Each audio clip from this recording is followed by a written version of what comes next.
Rap பாடகர் வேடனை பற்றி இந்தியரா இல்ல ஈழத்தமிழரா, அவரு மலையாளியா இல்ல தமிழரா, இல்ல இது மல்லாத வேறு ஒரு யாரா, அல்லது அவருடைய பின்புலம் யாரு, அவருக்கு யார் இந்த உதவிகள் செய்யறா, அவருடைய அரசியல் மூலம் என்ன, இந்த மாதிரியான ஆய்வுகள்லாம் நடத்துற பொழுது ரொம்பவும் கீழே இறங்கி போய் மலிவா பல விமர்சனங்களை பண்ணிட்டு இருக்காங்க. தமிழரா, இந்தியரா, இல்ல ஈழத்தமிழரா, இல்ல சிங்களரா அப்படிங்கிறதுலாம் ஒரு பக்கம் இருந்தாலும் வேடன் பேசக்கூடிய அரசியல் என்ன, வேடன் பாடக்கூடிய அரசியல் என்ன, அந்த விவரங்களை கொஞ்சம் பேசினா சரியா இருக்கும் அப்படிங்கிற முறையில இந்த காணொலியை நம்ம பேசுறோம்.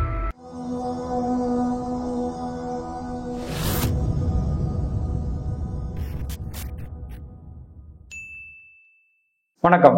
கேரளாவின் ராப் பாடகர் வேடனை பற்றி கேரளாவுல, தமிழ்நாட்டுல, இன்னும் இந்தியாவுல, உலகம் முழுவதும் பெரிய அளவுக்கு பல மில்லியன் கணக்குல அவருடைய ஃபாலோவர்ஸ் இருக்காங்க. அவரை பற்றிய ஏராளமான வீடியோ வந்திருக்கு, இன்னும் பேசிட்டு இருக்காங்க. அதுல ஒரு வீடியோவை நாமும் ஒரு வீடியோ போட விரும்பல. ஏன் அப்படின்னு சொன்னா, ராப் பாடகர்கள் மத்தியில இன்னைக்கு வேடனுடைய வரவுங்கிறது எந்த அளவுக்கு இளைய தலைமுறையில, குறிப்பா 2K கிட்ஸ் தலைமுறையில ஒரு மிகப்பெரிய தாக்கத்தை ஏற்படுத்தியிருக்கு. அது சாதாரண தாக்கமா இல்ல அரசியல் ரீதியான ஒரு தேவை ஒட்டிய தாக்கமா அப்படின்னு பேசணும்னு சொன்னா அது ஒரு அருமையான இடத்துக்கு இளைஞர்களை சிந்திக்கிற நிலைமை கொண்டு போயிருக்கு.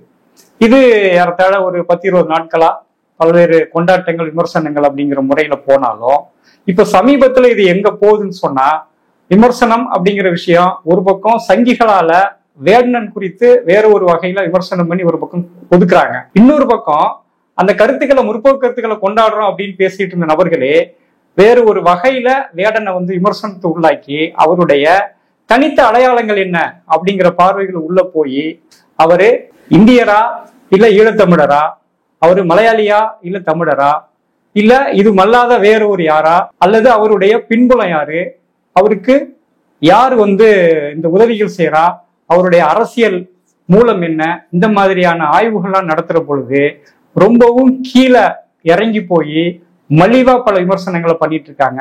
அந்த விவரங்களை கொஞ்சம் பேசினா சரியா இருக்கும் அப்படிங்கிற முறையில இந்த காணொலியை நம்ம பேசுறோம்.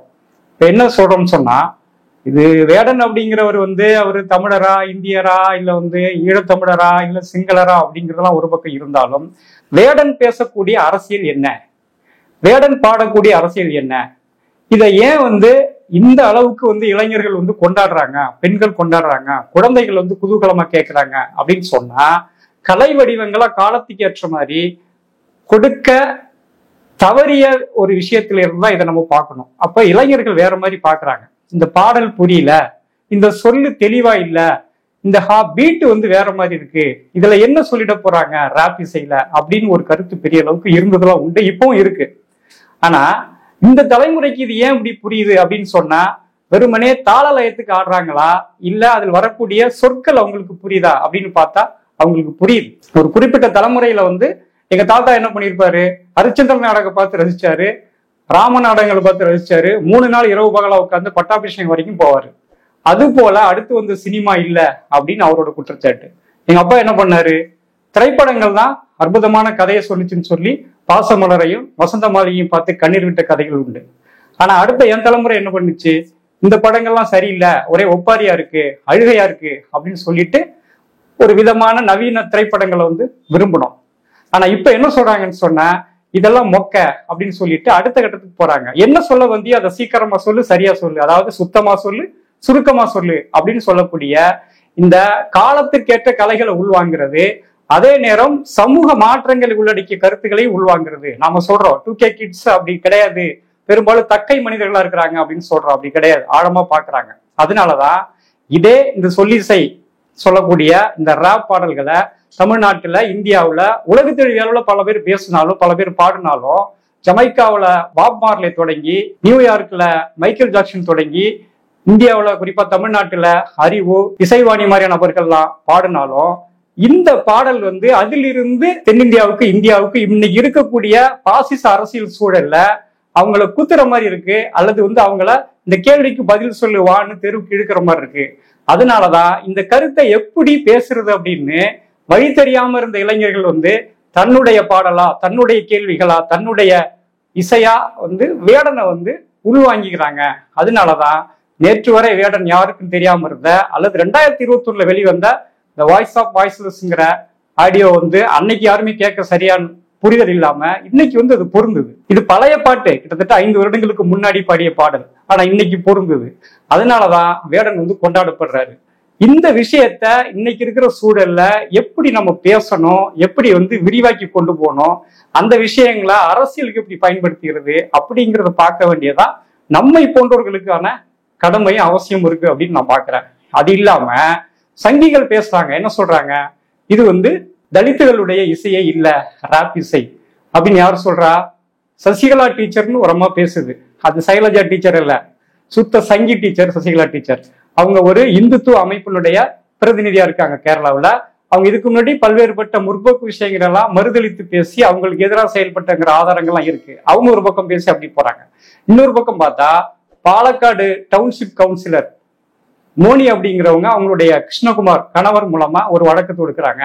இது வந்து ஒரு காஸ்ட் டெரரிசம் அப்படின்னு சொல்றாங்க. யாரு? வேடன் பாலக்காடு வந்து பாடிட்டு போனது வந்து ஒரு சாதிய தீவிரவாதம் அப்படிங்கிறாங்க. ராப் நம்ம இசை இல்லைன்னு அந்த மாதிரி சொன்னாலும் இவங்க என்ன சொல்றாங்கன்னு சொன்னா, துணிமணி இல்லாம பொதுவெளியில வந்து இவன் பாடுறான், இது வந்து எப்படி நம்ம ஏத்துக்க முடியும் அப்படின்னு சொல்றாங்க. அப்ப பொதுவெளியில துணி இல்லாம பாடுறது வேடனுடைய முதல் முயற்சியா? அப்படி கிடையாது. அவர் என்ன சொல்றாருன்னா, துணி அப்படிங்கிறதே எனக்கு வந்து நீ சொல்ற மாதிரியான துணி கிடையாது, வியர்வையால் அணிந்த ஒரு ட்ரெஸ் அப்படின்னு சொல்றாரு. அது அவங்க மொழியில என்ன சொல்றாங்கன்னு சொன்னா, வியர்வையால் நெய்தணிந்த குப்பாயம் அப்படின்னு சொல்றாரு. அப்ப இது வந்து இது நிறம் மாறாத ஒரு உடை, இது வந்து அழுக்கான உடை, இது எங்களுடைய தேசிய உடை அப்படிங்கிற மாதிரிலாம் கூட பேசுறாரு. இது எதை சொல்லுது? சமூகத்துல ஒரு காலத்துல மேலாடைக்காக போராடிய தோல்சிலை போராட்டத்தோட ஒத்த போராட்டமா இதை பாக்குறாரு. இந்த மாதிரி இவர் சொல்லக்கூடிய ஒரு விஷயத்தையும் கடந்த கால வரலாற்று விஷயங்கள் இருந்து இப்ப நடப்பு பிரச்சனைகள் இருந்து பொருத்தி நம்மளால மணிக்கணக்குல பேச முடியும். அந்த மாதிரி விஷயங்களை வலதுசாரிகள் எப்படி பேசி அந்த பக்கம் தள்ளி கொண்டு போறாங்களோ அவங்கள வந்து இந்த அரசியல் அரங்கத்துல அல்லது சமூக அரங்கத்துல வந்து அரசியல் பேசாத இளைஞர்கள் மந்தையா இருக்கணும், அரசியல் ஆர்வம் பெற்றக்கூடாது, அரசியல் விவாதங்கள் மேலோங்கிடக்கூடாது அப்படிங்கிறதுனால பிஜேபி வந்து தன்னுடைய வளர்ச்சிக்கு வேடன் தடையா இருக்கிறாருன்னு சொல்லி மக்கள் மத்தியிலிருந்து அப்புறப்படுத்துறதுக்கு தான் இந்த கஞ்சா பிரச்சனை, பெண்களோட இந்த மீட்டு பிரச்சனை, புலிப்பல் பிரச்சனை அப்படின்னு நிறைய விஷயங்களை அடுக்கிட்டு வர்றான். இதன் மூலமா அவனுக்கு வந்து ஒரு ஆதாயம், அவரை குற்றவாளியா சித்தரிக்கிறது அல்லது வந்து இவன் பாடலாமா அப்படின்னு சொல்றது, இது அவனுக்கு லாபம். ஆனா இடதுசாரிகள்னு சொல்றவங்க, தமிழ் தேசியம் பேசுறவங்க அல்லது பல்வேறுபட்ட போராட்ட ஜனநாயக இயக்கங்கள் என்ன சொல்றாங்கன்னு சொன்னா, அவரு நெஞ்சில ஆங்கிற எழுத்த டாட்டு பண்ணிருக்காரு, சமஸ்கிருதத்துல நமஸ்காரம் சொல்லாம வணக்கம் சொல்றாரு, அப்புறம் அவரு கருப்பா இருக்கிறாரு, அப்புறம் அவரு பேசுற மொழியோட தொனி வந்து ஈழத்தமிழா இருக்கு, இப்படி எல்லாம் பேசி அவருடைய கிட்டத்தட்ட இந்த சீமான் வகைராக்கள் வந்து டிஎன்ஏ கண்டுபிடிப்பாங்க இல்லைங்களா, அந்த மாதிரி போய் அவன் சீமான் என்ன சொல்றாங்கன்னா, சீமானுடைய வாரிசுகள்லாம் என்ன சொல்றான்னா, நீ வேடன் இல்ல, சீமான் தான் உண்மையான வேடன் அப்படின்னு அவன் பேசுறான். அது பக்கத்து இலைக்கு பாயாசம் கேட்கிற முறைதானே ஒழிய வேற ஒண்ணும் கிடையாது. ஏன்னா அவனுக்கு அச்சமா இருக்கு. ஏதாவதெல்லாம் வந்து பீலா விட்டுட்டு இருந்தானோ அந்த விஷயத்தை நடைமுறைக்கு வந்து நேரடியா நின்று பேசுறாரு வேடன். அப்ப நாம பேசுற விஷயம் வேற மாதிரி இருக்கணும். அவர் ஆ போட்டிருந்தானே, எது போட்டிருந்தா, ஏ போட்டிருந்தா நமக்கு என்ன? அவரு அந்த விளக்கம் கேட்கிற பொழுது ஒருபோதும் வந்து தன்னை ஒரு தமிழனோ தன்னை வந்து ஒரு மலையாளியோ அவர் பேசுறது இல்லை. அம்மா வந்து ஈழத்தமிழர், அப்பா வந்து மலையாளி அப்படின்னா சொல்றாரு ஒழிய தனித்த மலையாளியாகவோ தனித்த தமிழனாகவோ தனித்த இந்தியனாகவோ அல்லது ஈழத்தமிழனாகவோ அப்படி பேசுறது கிடையாது. உலகம் முழுவதும் இருக்கக்கூடிய எல்லா பிரச்சனையும் அவர் பேசுறாரு. அவர் பேசுற அந்த பட்டியெல்லாம் பார்த்தோம்னு சொன்னா சர்வதேச அளவிலே உள்ளங்கையில வச்சுட்டு பேசுறாரு, அத்தனை விஷயம் பேசுறாரு. குறிப்பா இந்தியாவில் ஏராளமான பிரச்சனை இருக்கு, அதனால அதையும் வந்து சேர்த்து வச்சுதான் பேசுறாரு. ஆசிபா பிரச்சனை பேசுறாரு, ஒரு கொலைவாள் இருக்கிறவங்க கையில அதிகாரம் இருக்குன்னு பேசுறாரு. இதெல்லாம் குறியீடுகளா பேசுற பொழுது நம்ம அதை பத்தி பேசுறதை விட்டுட்டு இவருடைய தனித்த அடையாளங்கள்ல பிற்போக்குத்தனமான அடையாளத்துக்குள்ள உள்ள போனோம்னு சொன்னா என்ன சொல்லுவாங்க, நீ எல்லாம் பாடி நான் எல்லாம் கேட்கறதா அப்படின்னு சொல்லக்கூடிய அதை ஒதுக்கல் போக்கு போயிடும். ஒரு வாளையார் பக்கத்துல போய் நின்று வந்து வேடனை வந்து நீ கேரளாக்காரனா இல்ல வந்து தமிழ்நாட்டுக்காரனான்னு சொல்லி இந்த பக்கமா அந்த பக்கமான்னு கேட்கிற மாதிரி இருக்கு. இது வந்து நல்ல போக்கு இல்லை அப்படின்னு நம்ம நினைக்கிறோம். எனவேதான் என்ன சொல்றேன்னு சொன்னா, வேடனுடைய கருத்துக்களை இளைஞர்கள் கொண்டாடுற பொழுது இளைஞர்களுடைய கருத்தை அதை மாத்தணும். அவ்வளவுதான் பண்ண முடியும் வேடனால. வேடன் ஒரே நாள்ல வந்து நின்றுகிட்டு அரசியல் கோட்பாடு புரட்சி இதெல்லாம் பேச முடியுமா? அவரு ஒரு கலைஞன், உச்சபட்சமா எந்த அளவுக்கு அரசியல் பேச முடியுமோ பேசி லட்சக்கணக்கான கோடிக்கணக்கான இளைஞர் மத்தியில் அந்த கருத்தை விதைச்சிருக்கிறாரு. அவ்வளவுதான் அவரால் பண்ண முடியும். நான் எங்களுடைய கொள்கை கோட்பாட்டுக்கு அவருடைய கொள்கை கோட்பாடு ஒத்து வருமா அப்படின்னு பேசுறது வந்து அது சரியல்ல. அவரை எந்த அளவுக்கு வச்சுட்டு நம்ம பயன்படுத்த முடியுமோ அந்த அளவுக்கு தான் பயன்படுத்த முடியும். அந்த பக்கம் போய் பலியாகாம அவர் இந்த பக்கம் வந்து பலியாகாம ஒரு கலைஞனால் எந்த அளவுக்கு முற்போக்கு விஷயத்துக்கு பயன்படுத்தப்படுது அப்படிங்கிறத பாக்குறதா சரியான பார்வையா இருக்கும். அதை விட்டுட்டு அவர் அடிக்கிற இசைக்கருவியில் கூட கேரளாவுடைய செண்டை மேளம் கிடையாது, அது பறை அப்படின்லாம் சொல்றாங்க. இது எவ்வளவு அபத்தமானது. இப்போ பறை அப்படிங்கிறது கேரள கருவி கிடையாதா? அது தமிழ்நாட்டு கருவியா? இல்ல பறை தமிழ்நாட்டில் தான் கண்டுபிடிக்கப்பட்டதா? மனித குலம் எப்போ வேட்டையாட பழகுனுச்சோ அந்த வேட்டையாடிய விலங்கு தோள்கள்ல இருந்து தயாரிக்கப்பட்ட முதல் மூல கருவி ஆதி மனிதனுடைய பறை இசை கருவி. அப்ப மனிதர்கள் எங்கெங்கெல்லாம் வாழ்ந்தாங்களோ, எங்கெங்கெல்லாம் வேட்டையாட தொடங்கினாங்களோ அந்த இடத்துல எல்லாம் கண்டுபிடிக்கப்பட்டு அவனுடைய சந்தோஷங்கள்ல கொண்டாட்டங்கள்ல பயன்படுத்தப்பட்ட தோல் கருவியில ஒரு வடிவம் பறை. இதை விட்டுட்டு செண்ட மேளத்தை தமிழ்நாட்டுக்காரன் அடிச்சிட்டு இருக்கிறான், ஆனா வேடன் பறையை பயன்படுத்துறாருன்னா, ஒரு மேடையில பறையை வச்சு அடிக்கிறது அவருக்கு ஈஸியா இருக்கு. ஒரு பறை இசை கலைஞரும் கிடையாது, 2 அடி அடிச்சுட்டு மைக் வச்சுட்டு பாடுறாரு. இதை விட்டுட்டு பறை அவர் எடுக்கிறதுனால ஒரு தமிழர் அப்படின்னு சொல்ல முடியுமா? அது தவறு. ஒரு கருவிய ஒரு குறிப்பிட்ட சமூகம் மட்டும் சொந்தம் கொண்டாட முடியாது. அப்ப தமிழ்நாடு மட்டுமல்ல, கேரளா மட்டுமல்ல, ஆந்திரா, பல மாநிலங்கள்ல பறையை இசைக்கக்கூடிய கலைஞர்கள் இருக்கிறாங்க. இங்கேயும் கொம்பு ஊதுறது, செண்டை அடிப்பது, கருவிகள் காலந்தோறும் தன்னுடைய வடிவத்துல மாறுது. அது பறையா இருக்கு, அது நையாண்டி மேளமா இருக்கு, அது மத்தளமா இருக்கு, ஏராளமான இசைக்கருவிகள். அது வேற ஒரு துறை.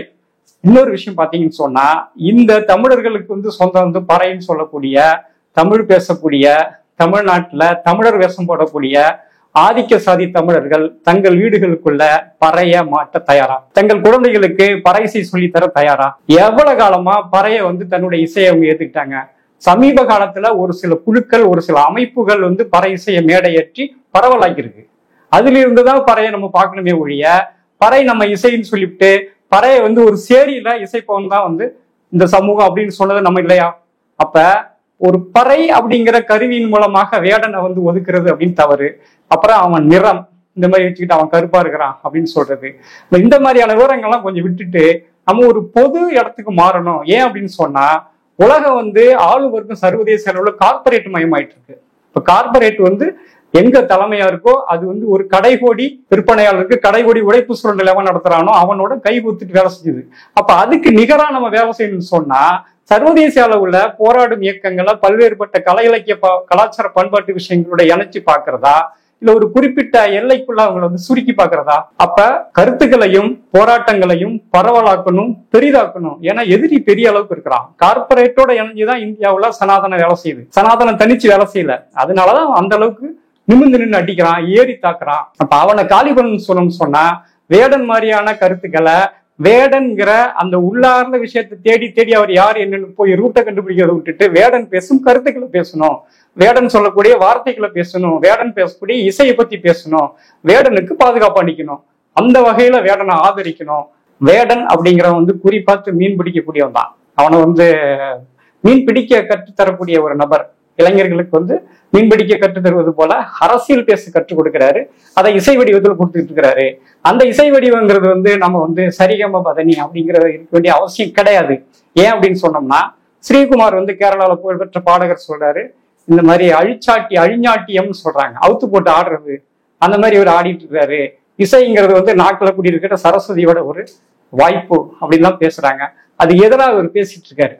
அப்ப அதுக்கு பதில் கொடுக்க முடியல. ஏன் அப்படின்னு சொன்னா, காலம் முழுவதும் பார்ப்பனியம் தான் எல்லாத்தையும் தன் கட்டுப்பாட்டுல வச்சிருந்தது. அந்த வகையில இந்த வகையான இசை அப்படிங்கிறது அவங்களுக்கு பெரிய பிரச்சனையா இருக்கு. உழைக்கும் மக்களுடைய வியர்வைய, உழைப்பு சுரண்டலை, வலிகளை, வேதனைய, ஒதுக்கலை இந்த ராப் பாடுது. இது காலத்தால் அவசியமான ஒரு இசை கலை. அதை இளைஞர்கள் நம்ம தான் சொல்றோம் வார்த்தை புரியலன்னு. இளைஞர்கள் டக் டக் டக் டக் ரொம்ப ஃபாஸ்டா புரிஞ்சுக்கிறாங்க. ஒரு காலத்துல சினிமா வெளிவரும், சினிமா பாட்டு புத்தகங்களும் வெளிவரும். அப்ப சினிமா பாட்டு புத்தகத்தையே வச்சு அந்த சினிமா பாடல்களை நம்ம படிச்சதெல்லாம் உண்டு. இப்ப அப்படி கிடையாது. செல்போனை ஒரு ரேப் பாடல் வந்துச்சுன்னு சொன்னா செல்போன்லயே பாக்குறாங்க, வரிகள் கரெக்டா வந்துருது. அப்ப அந்த பாடலோட இந்த வரிகளை பொருத்தி போல இளைய சமூகம் பாட்டு 10 நிமிஷத்துல குழந்தை பாடுது. அந்த வேடனை கைது செஞ்ச உடனே அவர் திரும்பி வர்றாரு. அந்த செய்தியை கேட்ட ஒரு கேரள சிறுமி வணக்கம் மக்களே வணக்கம், வேடன் திருச்சி வந்தோம் அப்படின்னு சொல்லி துள்ளி குதிச்சு பாடுது. இப்ப இந்த குழந்தை என்ன தமிழ் குழந்தைன்னு சொல்றதா? வேடன் வணக்கம் சொன்னாரு, குழந்தையும் வணக்கம் சொல்லுது. என்ன பண்றது? விஷயம் பரவுது. அப்ப குழந்தைக்கு அதெல்லாம் தெரியாது. குழந்தை குதூகலமா இருக்கு, அது நல்ல விஷயமா வேடன் கொடுக்குறாரு, உள்வாங்கிக்குது. இப்படிதான் அந்த விஷயத்த நம்ம பார்க்கணும். யாரோ ஒரு நேர்காணல போய் கேட்கிறாரு, நீங்க பெரியாரை பத்தி பேசுறீங்க அப்படின்ட்டு. அது பெரியார் இல்ல, அது பிக் ரிவர், அதாவது முல்லை பெரியாறு அணை அப்படிங்கிறாரு. முல்லை பெரியாறு அணை வந்து தண்ணி வீணா போயிடுது கடைசி நேரத்துல, கடல்ல கலக்கிற பொழுது கூவம் மாதிரி இருக்கு அப்படின்னு சொல்றாரு. இது தந்தை பெரியார் கிடையாது அப்படின்னு தமிழக அரசுல தெளிவா பேசுறாரு. இவர் போய் நீங்க எப்படி மலையாள வட்டத்தில் சுருக்குவீங்க? அப்படி கிடையாது. அவர் நிறைய விஷயம் பேசுறாரு. தாய் வந்து அவங்க வந்து ஒரு சாதாரணமா நீங்க வந்து ஒரு ஈழத்தமிழச்சின்னு சொல்ல முடியாது. அவங்க வந்து அங்க வாழ்ந்த யாழ்ப்பாணத்துல ஜாஃப்னா அப்படிங்கிற பகுதியில வாழ்ந்த மலையக தமிழர். அவங்க குறிப்பா இலங்கையிலிருந்து வெளியேறிய அகதிகளா வந்த மக்கள்ல சொல்லனா துயரத்தை வந்து இன்னைக்கு வரைக்கும் அனுபவிச்சுட்டு இருக்கிறவங்க குறிப்பா அந்த ஷெட்யூல்டு காஸ்ட் அப்படின்னு சொல்லக்கூடிய ஈழத்து புலம்பெயர்ந்த மக்கள் தான். அதுல ஆதிக்க சாதிலாம் வந்து பெரிய அளவுக்கு அந்த அகதிகள் முகாம்ல இருக்காது. ரொம்ப கசப்பான உண்மை. இது பெரிய அளவுக்கு வந்து நம்ம பார்க்க வேண்டிய அவசியம் இருக்கு அப்படின்னு சொல்றோம். ஆனா மற்றவங்க எல்லாம் பாத்தீங்கன்னா உலகம் முழுவதும் லண்டன்லயும் அமெரிக்காவிலையும் நியூயார்க்லையும் செட்டில் ஆனவங்க ஒரு வர்க்க பிரிவினர். அவங்களுக்கு அந்த வசதிகள்லாம் இருந்திருக்கும், அவங்க போய் செட்டில் ஆயிட்டாங்க. ஆனா அதுல வேற வழியே இல்லாம கள்ளத்தோணிலையும் அருகாமையில வந்து ஒதுங்கக்கூடிய இடத்துலையும் கரை ஒதுங்கினவங்க தான் இந்த மாதிரியான இந்த வேடனுடைய தாய் தந்தை மாதிரியான பெற்றோர்கள். அது ஒரு சிறுமியா இருக்கும் போதுதான் அந்த திருச்சி முகாம் போடுறாங்க. இன்னைக்கு தமிழ்நாட்டுல இலங்கையிலிருந்து புலம்பெயர்ந்த அந்த முகாம்களுடைய நிலைமை பத்தி தமிழர்கள் பேசுறாங்கல்ல, தமிழ் ஆர்வலர்கள் பேசுறாங்கல்ல, அவங்களுக்கு தெரியுமா அதை பத்தி?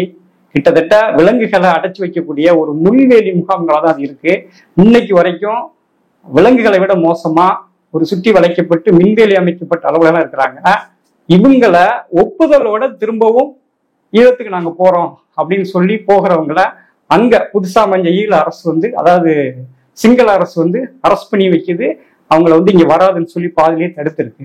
இன்னொரு பக்கம் அங்கிருந்து இங்க வரக்கூடிய ஒப்பந்தத்தோட வரக்கூடிய அந்த புலம்பெயர் தாயகம் திரும்பக்கூடிய மக்களை வந்து இங்க விடக்கூடாதுன்னு சொல்லி சுப்ரீம் கோர்ட் நீதிபதி என்ன சொல்றாரு, இது என்ன சத்திரம் தமிழ்நாடு அப்படின்னு பேசுறாரு. ஆனா என்ன சொன்னாங்க அவங்க, இரட்டை குடிமை உரிமையை நாங்க வழங்குறோம் அப்படின்னு சொல்லி சிஐஏவில் பேசினாங்க.